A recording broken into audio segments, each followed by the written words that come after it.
does metamorphosis mean to us? What does metamorphosis mean to you? To me, it means the resilience of the human spirit. It means our ability to take advantage of changes in our life. It means our ability to find resources within ourselves, to reinvent ourselves, using crisis and turning crisis into confidence. So on that note, I'm going to share two stories. Since I'm a storyteller, that's what I do. I'm going to share two stories, two personal stories from my life, and I hope they'll resonate with you. And looking at your faces today, I know that they will. Take a good look at this picture. This is an ocean we are familiar with, viewed from another side of the world. This is the Indian Ocean, as seen from the island of Tralen in the Seychelles. So it's about 1,500 kilometers from the eastern coast of Africa. So I was here at this island on work. Yeah. And I was here on work as a travel writer. And it was a job that I loved. It was a job that I liked doing. It was a job that I was really good at. And that morning, I had walked through one of the most enchanting places in the world, the Valley de Mai National Park. And this national park is a World Heritage Site. It is a veritable Garden of Eden where palms rise to the sky and their shadows paint frescoes on the forest floor.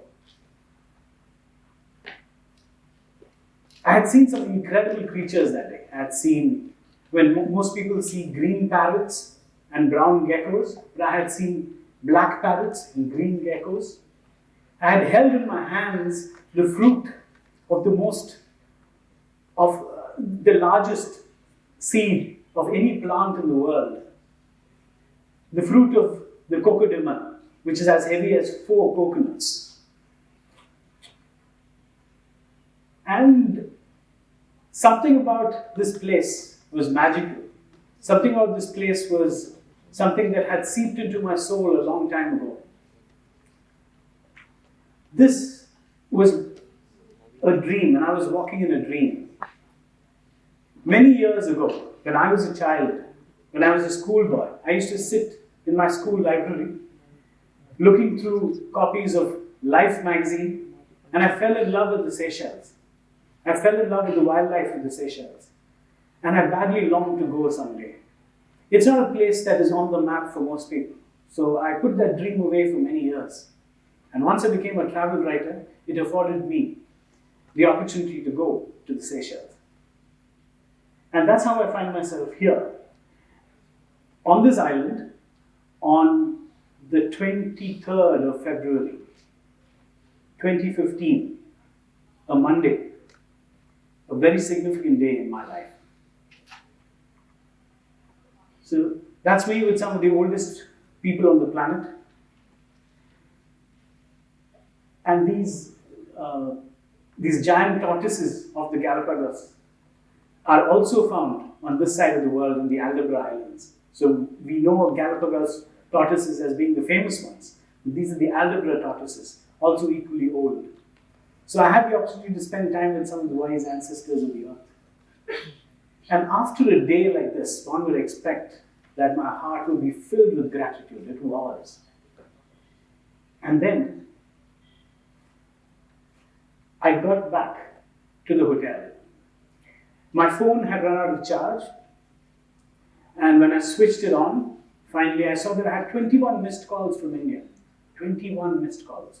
No one calls you like that, not even your dearest one. So there must be something wrong. So I asked, and I didn't have currency on my phone to make calls back to India. So I called back quickly and said, please call me at this hotel landline. And that's a picture of the landline, actually. I waited for the call. The call came. I picked up and answered. I had been laid off from the job that I loved the most. I lost my job. And that is the last mail I sent to my colleagues before I packed up and came back to India. But a little before that, something else happened. The moment this happened, I was in despair. All of us would be in despair if something that we love so dear goes away. So I had to think of the next best thing to do. The next best thing to do when you're on an island is to hit the beach. Right? But before that, this job was very dear to me. I had spent 4.5 years on this job, working for one of the world's largest internet portals, which got millions and millions in traffic every day. I had built this travel channel ground up almost single-handedly. I had built a reputation for myself. I had traveled to 14 countries while on the job. And then one day it comes crashing down. So I wait and I consider the odds. The odds when you're on an island is the beach. And the beach is inviting, just like you have a beach here. The beach was inviting. The white sands, the surf, all of that. Now people tell you, right, when you're faced with a quandary between the devil and the deep blue sea, my philosophy is choose the deep blue sea. So instead of plunging into despair, I plunged into the ocean. The waves were inviting, the sand was beautiful under my feet, so I lay there in the ocean and imagined what the rest of my life would be. And when I got out, I saw something interesting. This little bird, this is a sanderling. It's a kind of sandpiper. And the sanderling ran along the edge of the shore. It just kept scurrying, scurrying, scurrying. The waves would come and threaten to knock it off, and this little bird would ride the wave, keep riding the wave. It wouldn't try to dominate the wave or anything, just keep riding. Something about the anguished human spirit recognizes a life lesson, and this was one: ride the wave. So when I got back to India, the first thing I did was pay off my home loan with my severance money. And then I worked hard to re-establish myself, to make sure that I build resilience for myself in a situation like this. I worked the hardest I have in many years. I built my brand all over again from the start. And I spent quality time with my family, which I took my daughter to music school every day. And then, within 6 months, I got myself one of the highest paying jobs I've had in my life. And that served me well for the next 7 years. That's another story, and I'll get to it. But what I did here, life lesson number 1, is I rode the wave. Now, cut to October 2019, I'm rich, successful, working hard. Actually, I'm working a little too hard. I'm a hamster on the wheel. I'm working with this big e-commerce company and have a big position. And it's the festive sale season. And I don't know if you know what it's like if you've ever interned in an e-commerce company. Festive sale season is insanely hectic. So during the festive sale season, we work 17 hours a day. And then what happens is that you eat badly. I was eating badly. I was burning out. But I was looking forward to something at the end, the long weekend. And at the end of the long weekend, I said, I had signed up for a wildlife field study course that would see me in the forest. And I dreamt of being in the forest, inhaling that fresh air and listening to bird song. That was the reward that I had planned for myself. The weekend came. But I didn't find myself in the forest. I found myself in bed in a cold sweat and running a high fever. I had a severe and painful bacterial infection in my urinary tract. I could barely sit or stand or lie down without writhing in pain. It seemed like my entire world had come crashing down. Not the jungle. This was worse than that. And then I had to go to the hospital every day with a cannula in my hand, and that is You can check the date on that. The 19th of October 2019. Every day to get an antibiotic dose. I was broken, my spirit was broken. But then, something happens when you're lying in bed, doing nothing. Outside the window, I heard a sound. I heard a bird call, a bird singing. It was a pied bushrat, a common bird in our part of the world. But today I paid more attention to it than I ever did before. As it sang soulfully, my heart melted. Something inside me broke, a big dam broke. And I started to cry, I started to weep, I broke down. It was not a sad sort of weeping, I was not grieving anything. It was more of a cathartic letting go. It was a recalibration of my life's goals and purposes. And as I thought about it, I picked up a book that was on my bedside reading for the sick. It is a story of Ikigai, and most of you must be familiar with this concept of finding one's purpose in life. Now, if you haven't heard of Ikigai before, briefly it is about, it's a Japanese concept, and your Ikigai, your life's purpose, is found at the intersection of your passion, your mission in life, your vocation, and your profession. And it's something that you approach naturally and with joy and spontaneity. You're not supposed to be pushed into it.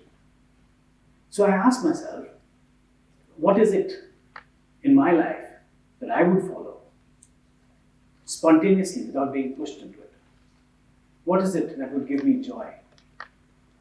The answer came up. I've been a birdwatcher since I was a young child. It came to me naturally. Now, I found this to be my path to my Ikigai. So I started to watch birds every day. Every day. Woke up in the morning or in the evening, sometimes twice a day, sometimes in the middle of the day, watch birds. For at least 15 minutes a day, I watched birds. This might seem a little silly to some of you, but it works. And there's an app for it, like there's an app for everything else. There's an app called eBird, and I kept track of all my lists. What birds I saw, what were they doing, etc. And I kept submitting these lists. I didn't miss a day. I kept continuing. And then what happened at the end of 2019? 2020, right? No guesses there. But what happened in 2020 was the pandemic. And all of us know, and all of us felt the grief of the pandemic. The pandemic locked us down. And when you were locked down at home, the best activity, the safest activity, is birding. You stand on a balcony, pick up your binoculars, not making contact with anything, no zoonotic diseases, you watch the birds. So I watch the birds. I watch the birds. I watch the birds day in, day out. Sometimes at night. You get owls at night. And I kept doing this, come rain or shine, sickness or health. I got 2 bouts of COVID. I watched birds right through. Right? And then I started to find other kinds of purpose. I started connecting with people. I started getting a sense of community with birding. And very soon I started leading walks, I started giving talks, I started conducting quizzes, and I got part of a larger network of people who were working scientifically in conservation. I was conducting censuses, I was conducting field trips, surveys. Very soon it became a big part of my life. But something else happened. Some of you may think that all of this is a distraction. This guy is supposed to be working, but he's doing all of this. But that's not what happened. I started doing brilliantly at work. I started performing exceptionally. I got a promotion. I got recognized. I started leading and mentoring a fabulous team. Most of all, my mental health was right on top. This was so good for my mental health. My relations with my family, my daughter, my wife, my parents, all of this was great. All thanks to birds. And that's a picture of me in Arunachal Pradesh. I went looking for a duck for 15 days. I didn't find the duck, but I got lots of leech bites. So today, I'm here. A lot of you may, do various things to keep yourself sane and fit. Some of you meditate, some of you run. I watch birds. That's what I do. And as of today, it's been 1,423 days without a break. I birded this morning and this afternoon. And across the world, I have seen so far 925 species, and I'm not going to stop anytime. Not now, not anytime. What is the life lesson? The life lesson from this is that, I threw away a job in order to embrace my ikigai. And this is where the story comes in. In 2023, I started my own consultancy, and I moved away from the industry that I was working in. I took a calculated risk, and I began working on my own with foundations, with conservation bodies, and various other bodies that were close to my area of interest. And the life lesson for me from this is that there is no better time than a bad time in your life.